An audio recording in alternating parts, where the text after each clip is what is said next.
조건문과 반복문. 네.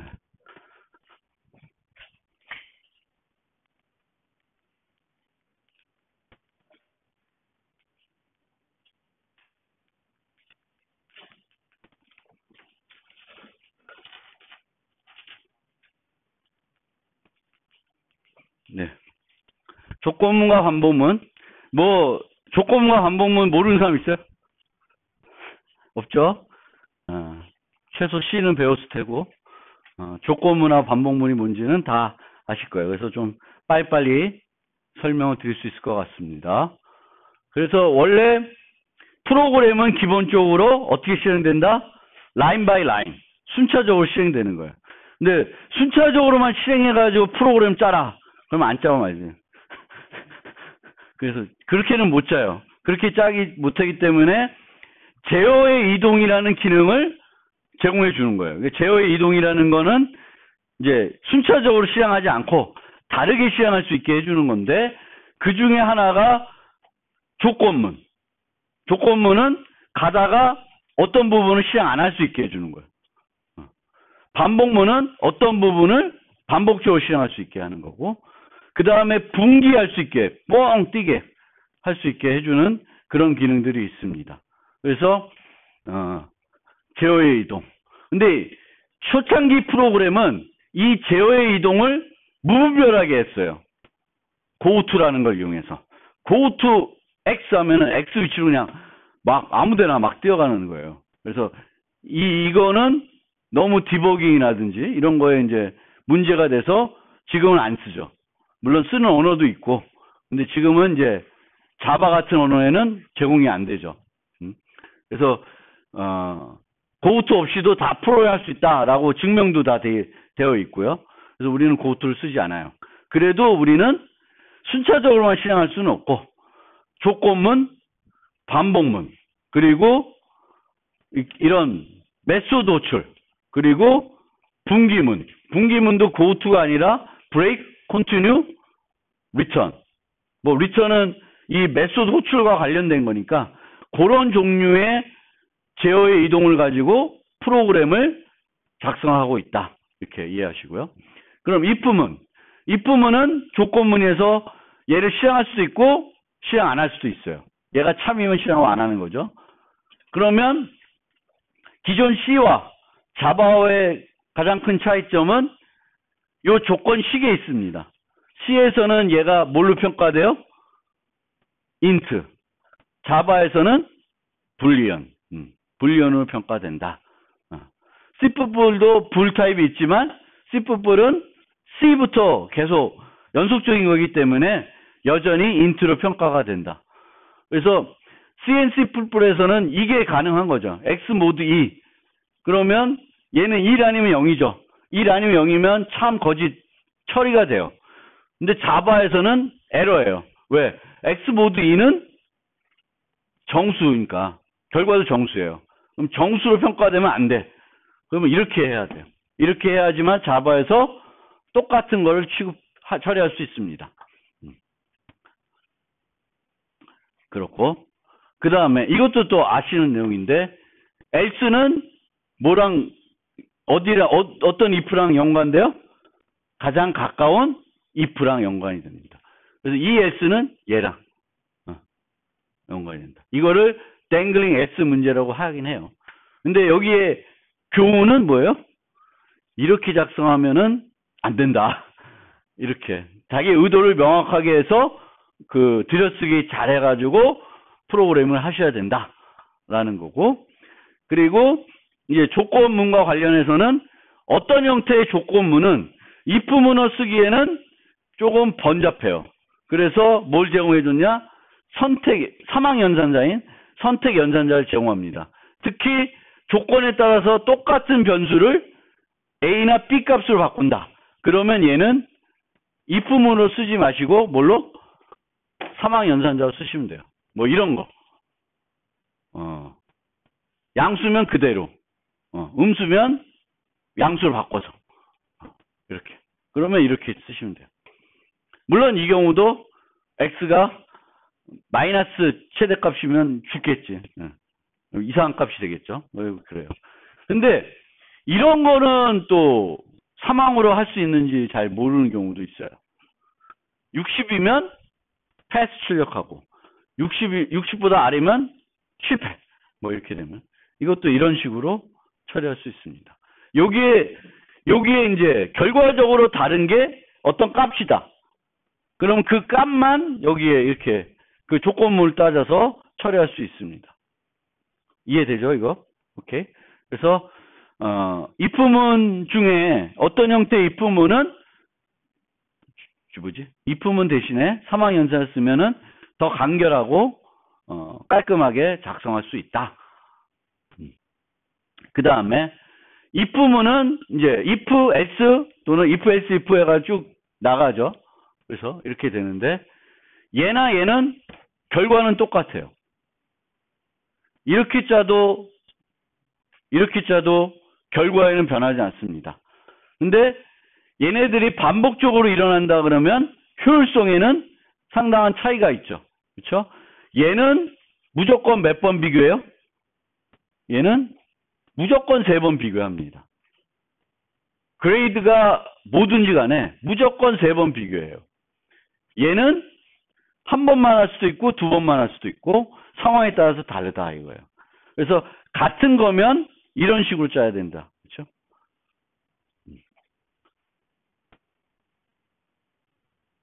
만약에 뭐 이게 아니라 여기서 A면 return 한다 그러면 얘나 차이 없죠. 차이 없어요. return 한다 그러면. 근데 이렇게 되면 얘는 very good이라는 게 출력이 되고도 얘를 출력 안 하지만 늘 검사하고 가는 거잖아.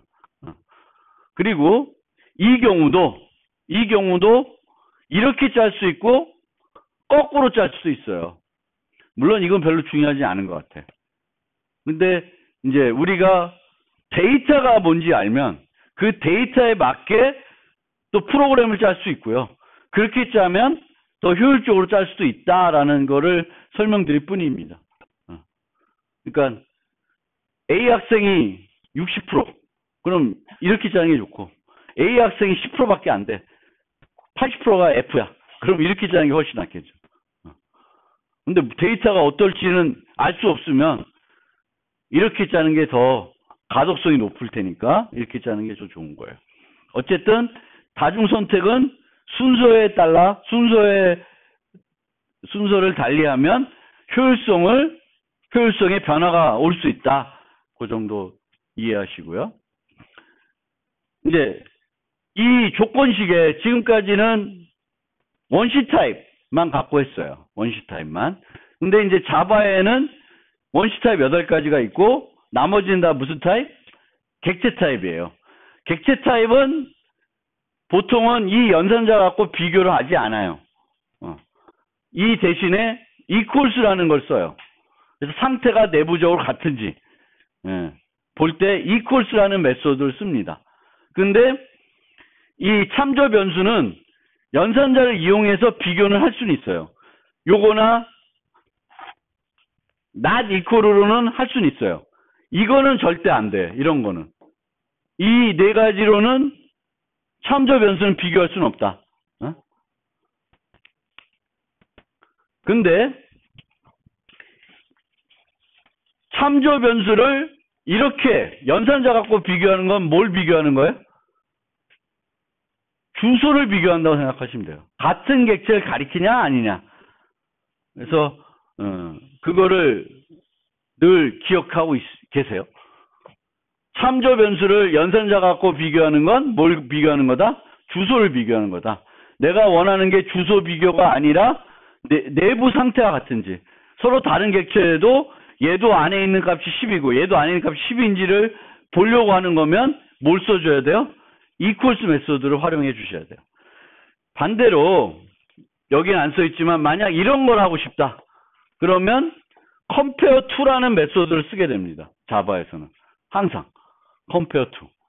다른 걸로 만들지 말고 compare to로 만들어서 쓰게 됩니다. 그거를 이제 이해해 주시고.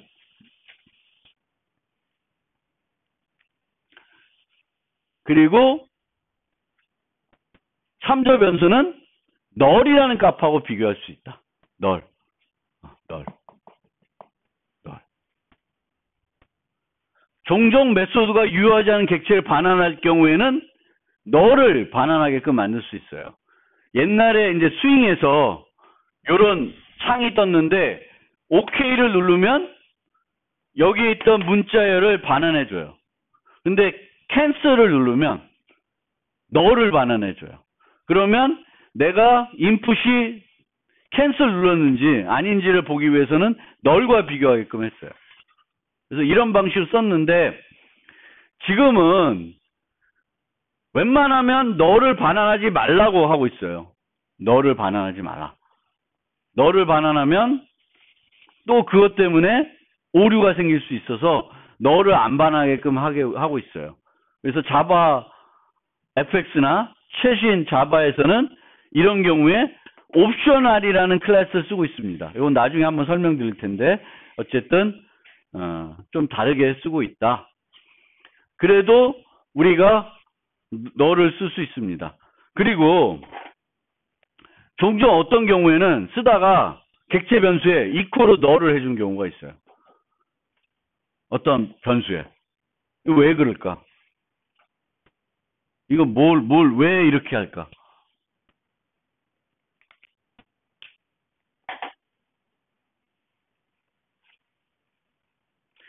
얘를 널 주게 되면 이 참조 변수가 가리키고 있던 객체는 얘가 이제 안 가리키게 되겠죠.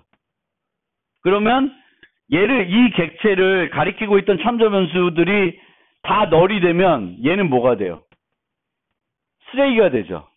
그래서 가베 처리가 돼요.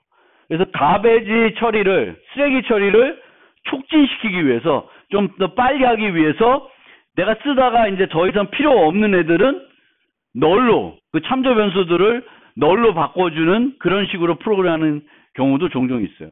그러니까 뭐 하다가 보니까 이 널 필요 없는데 널 하고 있어요. 만약에 어떤 소스에서. 그럼 이거는 보통 그 쓰레기 수집을 촉진시키기 위해서 하는 그런 작업일 수는 있습니다.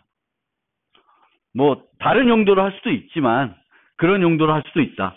쓰레기 촉진을 하기 위해서 참조 변수를 널로 바꿔줄 수도 있다. 이 널로 바꿔주면은 객체를 가리키는 포인터의 개수, 참조 변수의 개수를 줄여주거든요. 그게 0이 되면은 이제 쓰레기 처리가 되니까 이제 그거를 좀 더 빨리 촉진시키기 위해서 할 수 있습니다. if은 작성하는 팁 다 잘 알겠지만 항상 내가 가능한 모든 조건에서 해야 할 일을 면밀히 검사한 다음에 작성하자라는 게 제가 드리고자 하는 팁입니다. 내가 필요한 게 참일 때만이야. S일 땐 신경 안 써.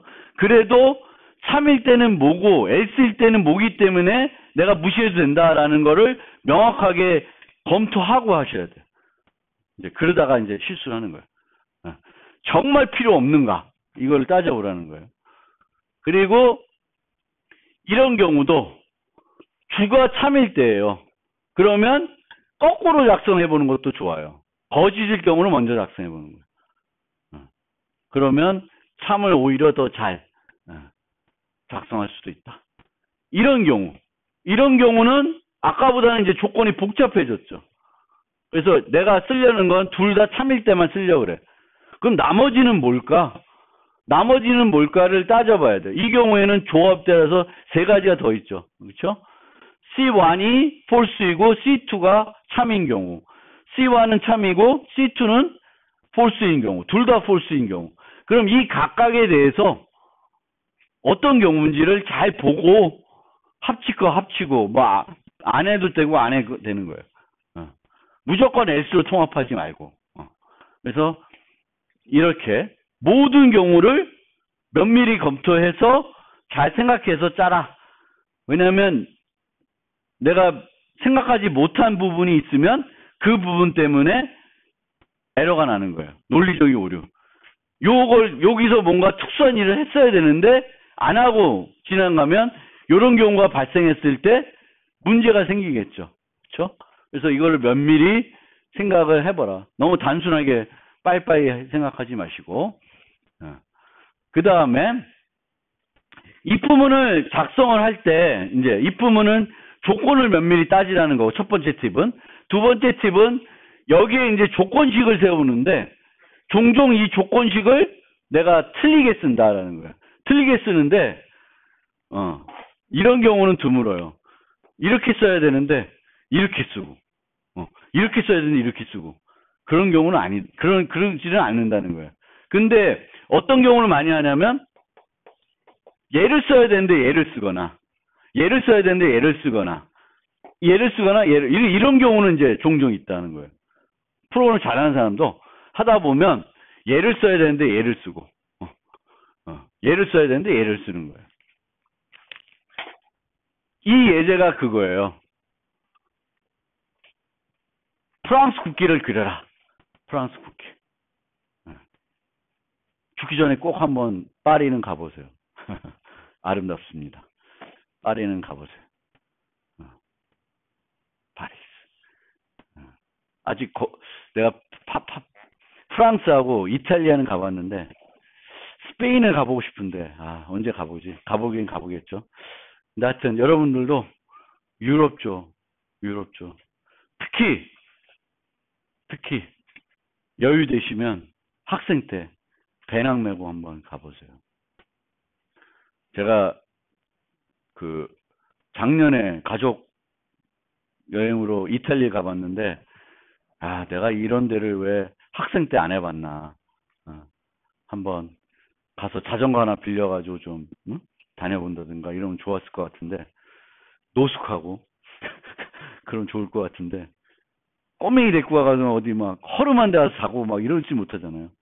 힘든 것 같아요. 그래서 가족 여행은 또 가족 나름대로 이렇게 있는데, 젊었을 때 이런 유럽 같은데 정말 보고 오면 좋아요.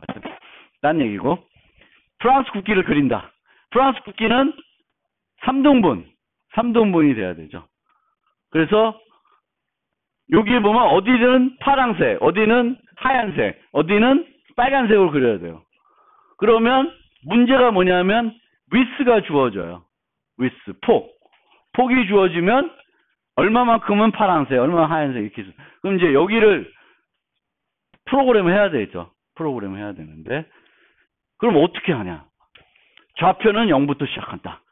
그러면 여러분들이 위스는 다양하게 주어질 수 있죠. 다양하게 주어져도 어떤 경우에는 안 되고 저쪽 경우에 되면 게 아니라 모든 경우에 원하는 대로 돼야 되잖아요. 그러면 이런 경우에는 뒤에 반복문도 나오겠지만 쉬운 것부터 생각하는 거예요. 그럼 쉬운 위스가 뭐고 어떤 값이면 쉬울까? 100이라고 생각해봐. 그러면 잘못 생각하는 거예요. 뭐라고 생각해요?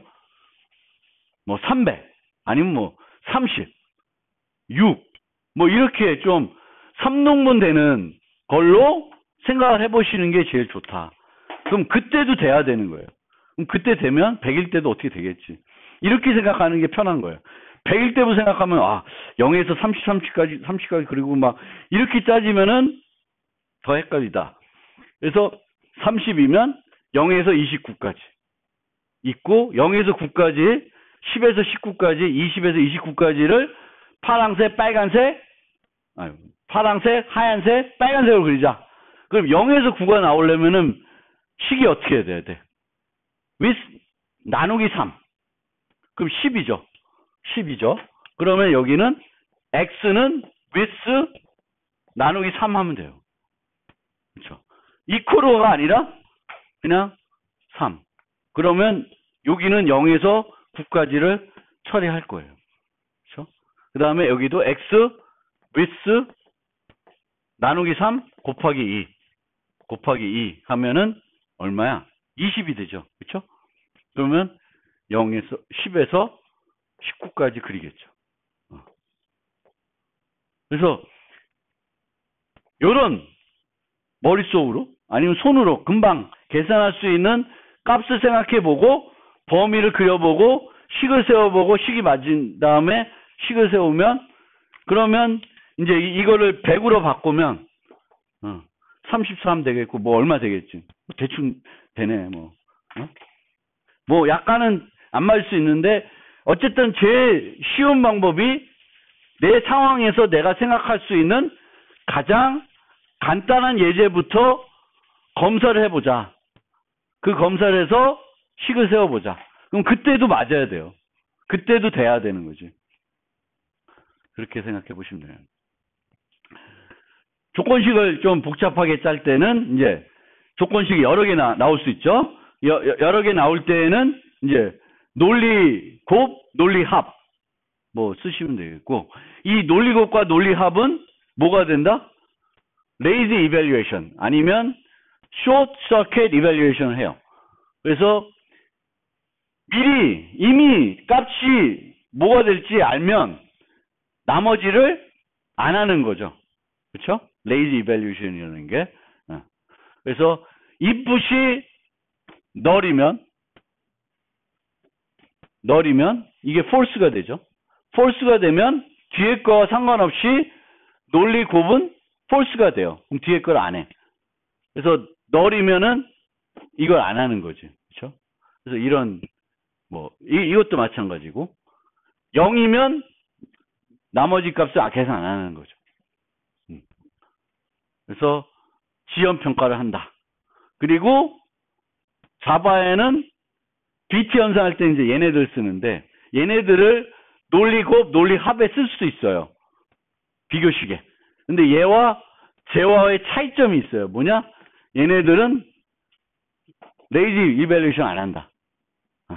그러니까 여기다가 하나짜 있었어. 그럼 0일 때도 얘 한다는 거예요. 양쪽 다 무조건 평가를 한다.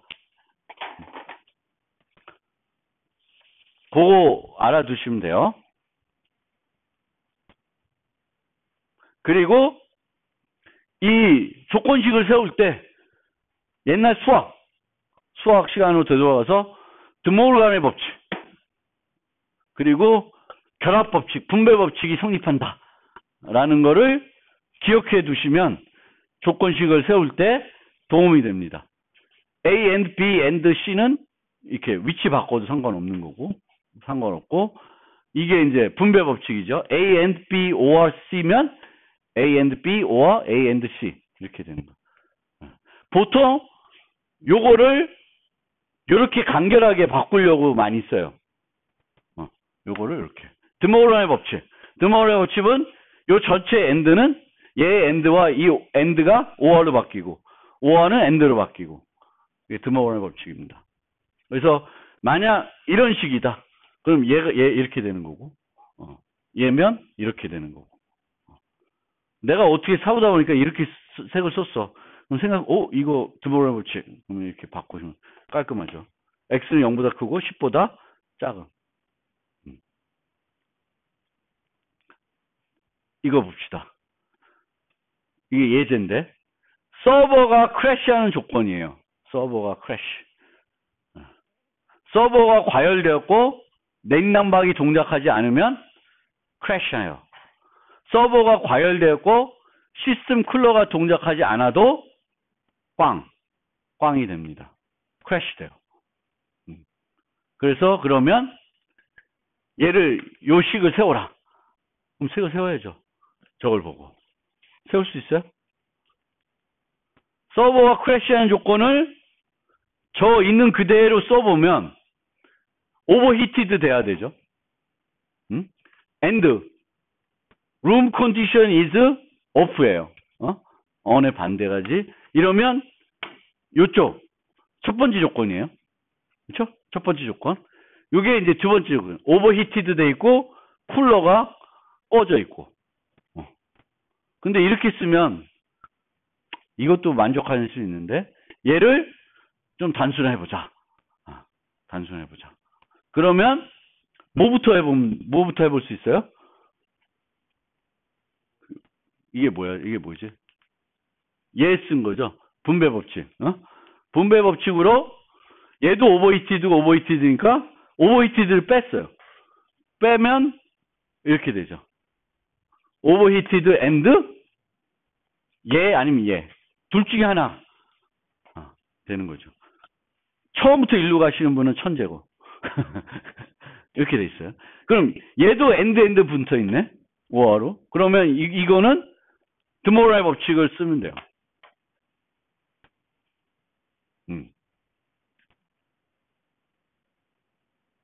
그러면 이게 그거다. 죄송합니다.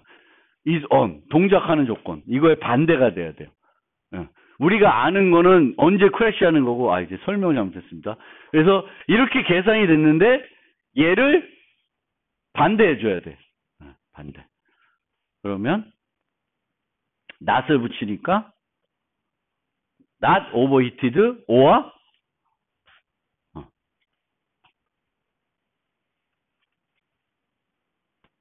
동작을 한다. 그러니까 히트드가 안 돼 있거나 둘 중에 하나가 동작하고 있으면 크래시 안 한다는 거예요. 그러니까 요 식이 이제 최종적으로 우리가 작성한 식이 요건데, 요 빨간 건데, 얘를 찾아내기까지의 과정이 우리가 아는 조건은 저거예요. 크래시하는 조건. 그럼 크래시하는 조건을 깔끔하게 정리해 놓고, 동작하는 조건은 크래시의 반대니까 얘를 부정시키는 거예요. 이 전체를. 그러면 이렇게. 그래서 우리가 식을 세울 때 요거를 잘 기억해 두시면 편하게 좀 더 깔끔하게 조건식들을 세울 수 있다. 이게 뭐 별거 아닌 것 같은데 그렇게 생각하시면 돼요. 그리고 부동소수는 무슨 문제가 있어요? 반올림 오차 오류가 있어요. 그래서 비교하지 마라. 웬만하면. 그리고 꼭 정확하게 비교하고 싶으면 이런 방법을 쓸 수도 있다. 흔하지 않는 방법이지만 두 개의 차이가 10의 마이너스 14승보다 작으면 같은 걸로 간주하는 거예요. 이렇게 하는 경우도 있다. 그 정도 알아두시고. 시간이 그러네. 스위치문은 잠시 쉬었다가